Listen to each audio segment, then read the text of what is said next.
Halo teman-teman, peserta kelas Fiction Basic Class.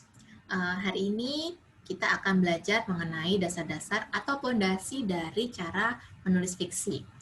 Tetapi sebelum kita masuk ke kelas utama, saya membuat video perkenalan ini supaya teman-teman bisa lebih kenal dengan mentornya, yaitu saya sendiri, Revi Dinar. Mungkin ada yang pernah membaca buku saya, atau mungkin ini adalah pertama kalinya teman-teman mengikuti kelas yang saya mentori, maka dengan video ini saya harap teman-teman bisa lebih tahu, oh ternyata Kak Revi ini ya orangnya, kayak gitu ya. Selain itu, saya juga akan memberikan beberapa slide sebagai pembuka atau pemanasan sebelum kita masuk ke kelas utama. Nah, akan saya share screen dulu.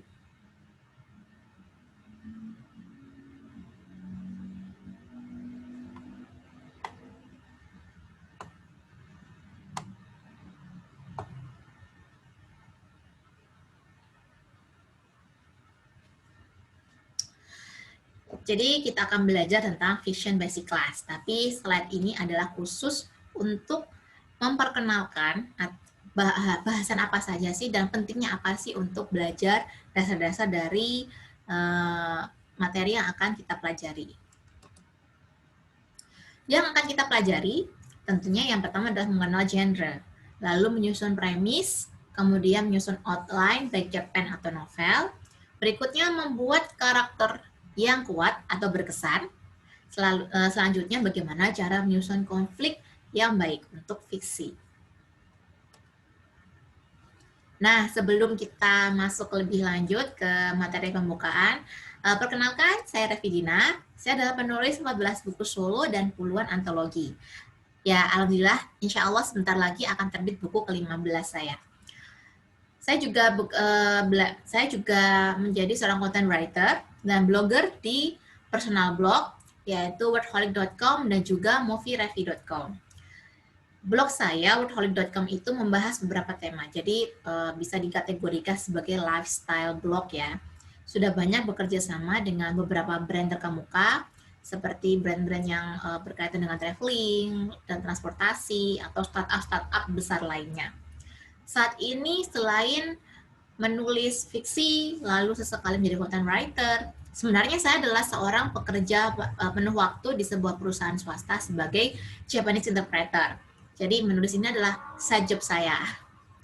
Selain itu saya juga mengampu kelas menulis namanya Wordholic Class. Jadi Wordholic Class ini adalah kelas yang langsung saya prakarsa sendiri dan juga saya membuat beberapa konten di blog kelasnya khusus yang namanya WIC tanda hubung atau /portfolio.blogspot.com, masih blogspot ya, tapi di situ konten-kontennya selalu update. Nanti akan saya kasih di grup apa alamat blognya, karena tiap minggu kita update artikel-artikel baru yang bagus buat teman-teman. Nah, mungkin bagi yang terutama yang baru kenal saya di sini, saya akan menceritakan beberapa prestasi menulis saya yang bisa dilihat di slide, baik menulis artikel maupun menulis fiksi. Jadi saya sudah menjuarai beberapa perlombaan, baik yang di penerbit mayor ataupun di penerbit indie. Semoga dengan ini teman-teman jadi lebih yakin ya untuk belajar bareng saya. Dengan fondasi teknik yang kuat, kita bisa menulis fiksi apa saja. Jadi mau teman-teman menulis cerpen, novel, flash fiction, atau mungkin nulis novelet, selama kita sudah tahu fondasinya, bagaimana cara menyusun bagian-bagian fiksi tersebut, maka insya Allah semoga kita bisa menyusun ceritanya dengan lancar.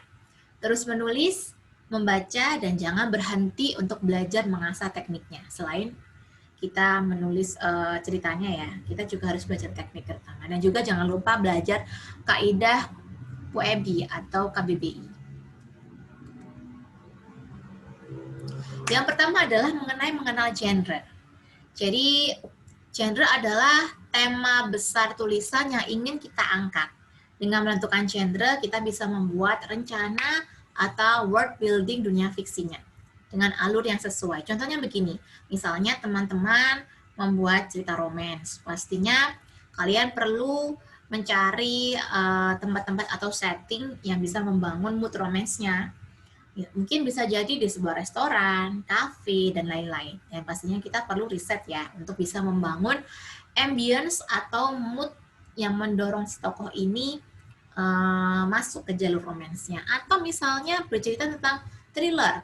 Otomatis kalau gendernya thriller, kita harus tahu bagaimana cara menyusun plot yang bisa membuat pembaca ini tegang, takut, penasaran, kayak gitu ya. Jadi dengan adanya genre yang kita tentukan, kita jadi tahu nih, ini arah ceritanya mau dibuat kayak gimana, settingnya mau disusun seperti apa.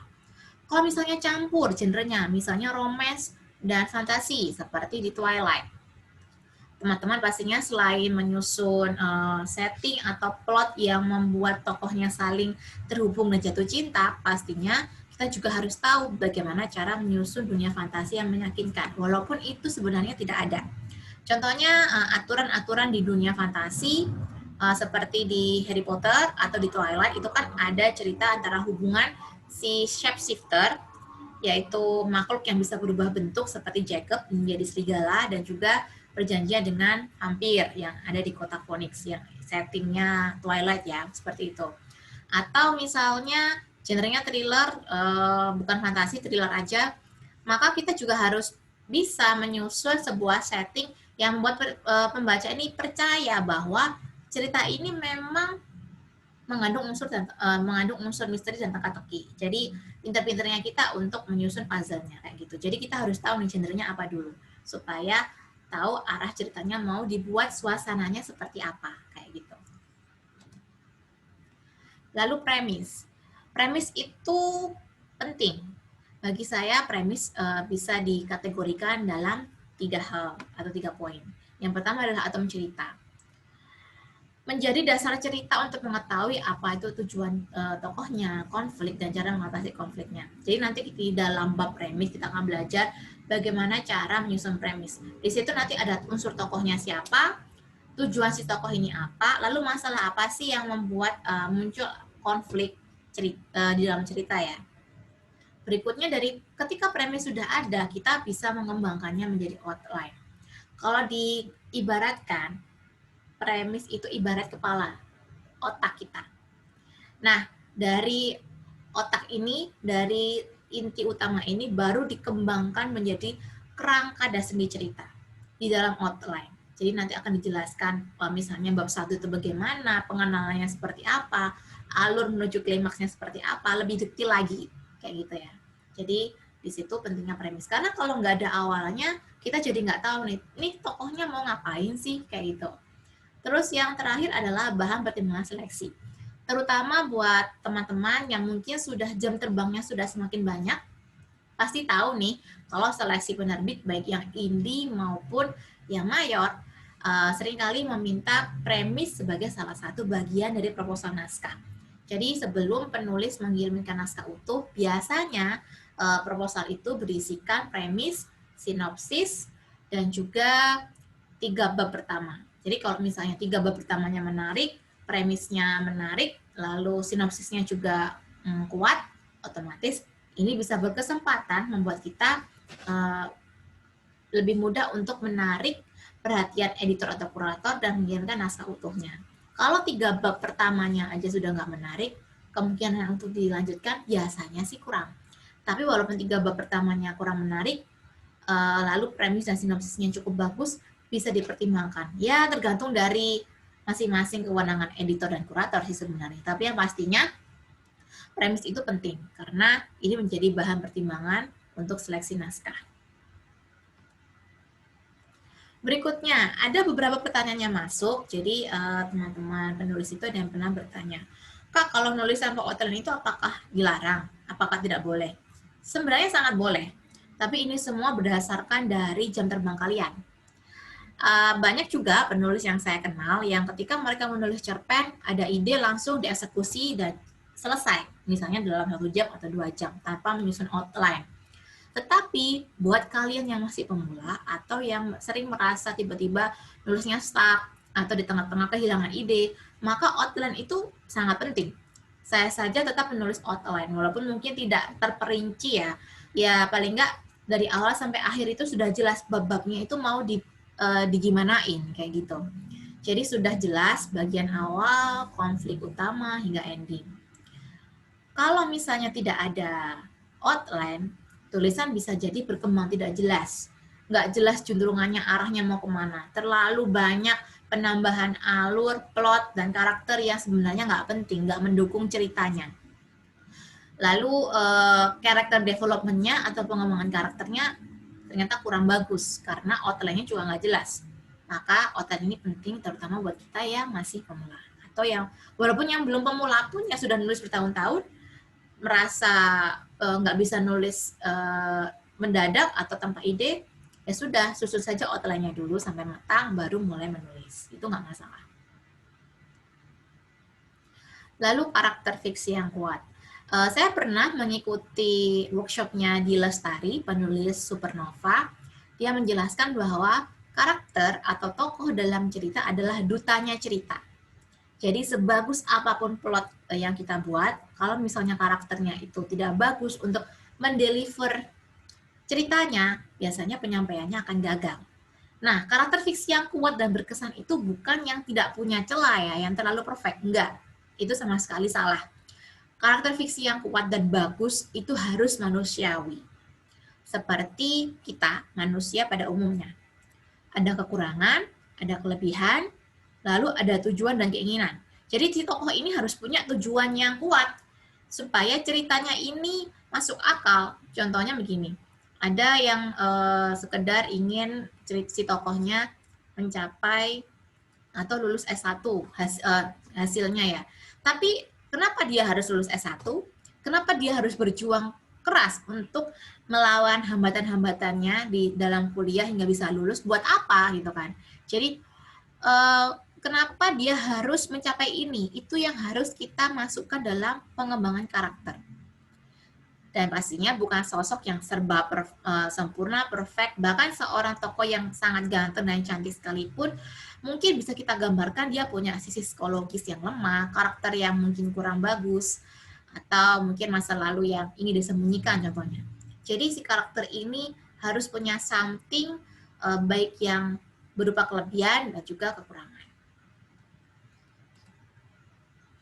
Lalu berikutnya adalah konflik. Konflik ini penting ya, karena walaupun ceritanya premisnya menarik, tokohnya kuat, kalau konfliknya datar-datar aja mungkin ceritanya jadi membosankan hingga pembaca tidak menyelesaikan sampai akhir. Nah, beberapa poin yang menurut saya penting untuk membuat konfliknya memikat adalah yang pertama, terhubung dengan tokoh utama. Konflik ini muncul sebagai sesuatu yang menghalangi tujuan tokoh utama. Contohnya misalnya ada tokoh A yang dia itu ingin berangkat ke sekolah tepat waktu karena biasanya dia sering datang terlambat. Nah, dia sudah ada niatan nih, niatannya kuat karena dia kan sering terlambat nih, otomatis supaya tidak dapat nilai yang jelek di rapotnya, maka dia harus datang tepat waktu kali ini. Ternyata di tengah jalan ada kecelakaan lalu lintas, lalu ternyata bannya bocor, ban sepeda motornya bocor di tengah jalan, hingga membuat dia terpaksa mencari cara bagaimana caranya supaya dia bisa sampai tepat waktu di sekolah. Nah, ini yang membuat nanti ceritanya mengalir. Jadi usaha-usaha si tokoh untuk mengatasi hambatan yang terjadi pada dirinya, ini yang disebut dengan pengembangan konflik atau cara mengatasi konflik. Lalu berikutnya, faktor pemicu konflik itu dipicu dari dua hal, yaitu sisi internal dan juga sisi eksternal. Kalau misalnya yang saya kasih di contoh sebelumnya tadi, itu adalah konflik yang eksternal ya, jadi dari luar si tokoh. Konflik cerita juga nggak harus ada tokoh antagonis atau hambatan yang di luar kok. Konflik batin atau internal itu juga bisa menjadi sebuah konflik cerita yang menarik. Contohnya begini, misalnya ada seorang perokok atau pecandu rokok berat yang punya masalah kesehatan. Nah, karena dia ingin supaya sehat lagi, supaya mungkin bisa lebih lama bersama keluarga, maka dia ingin sekali bisa sembuh dari kecanduan rokok ini. Tapi ternyata masalahnya itu ada di dirinya sendiri. Jadi selama ini dengan merokok, dia bisa melupakan stres contohnya, atau bisa melupakan tekanan batin. Nah, otomatis ketika dia berusaha ini kan pasti akan ada hambatan-hambatan yang muncul dari dalam dirinya. Entah itu mood swing, lalu mungkin bisa jadi depresi, bisa jadi kalau misalnya terlalu bergantung ya. Jadi pemicu konflik itu bisa jadi muncul dari dalam. Dan berikutnya konflik yang memikat itu adalah konflik yang membuat tokoh itu berkembang. Jadi tidak hanya ada sekedar ada tokoh, tujuannya terhalangi, maka jadi konflik. Nggak seperti itu. Tapi selain ada bagian-bagian yang menghalangi, konfliknya harus memaksa tokoh untuk bergerak, untuk berusaha. Bagaimana caranya supaya dia bisa mencapai tujuan yang diinginkan. Dan endingnya bisa jadi gagal atau berhasil. Nah, ini nanti menentukan endingnya ya. Walaupun misalnya setelah serangkaian konflik dan juga perjuangan si tokoh untuk mengatasi hambatan dan masalahnya, endingnya dia gagal, tapi ada sesuatu yang berubah dari si tokoh ini. Misalnya si karakter A tadi sudah berusaha sekuat mungkin, mulai dari dia mau nebeng truk atau segala macam, mau nebeng motor atau motor temannya dan lain-lain. Dia sudah berusaha, ternyata endingnya dia tetap datang terlambat. Dia tetap dimarahi oleh gurunya.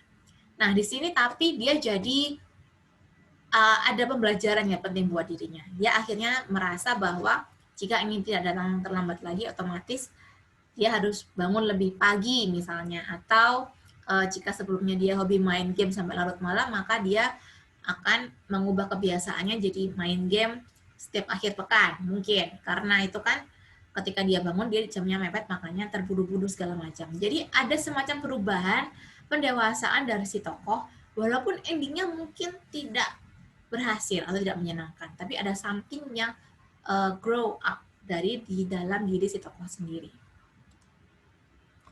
Nah, ini adalah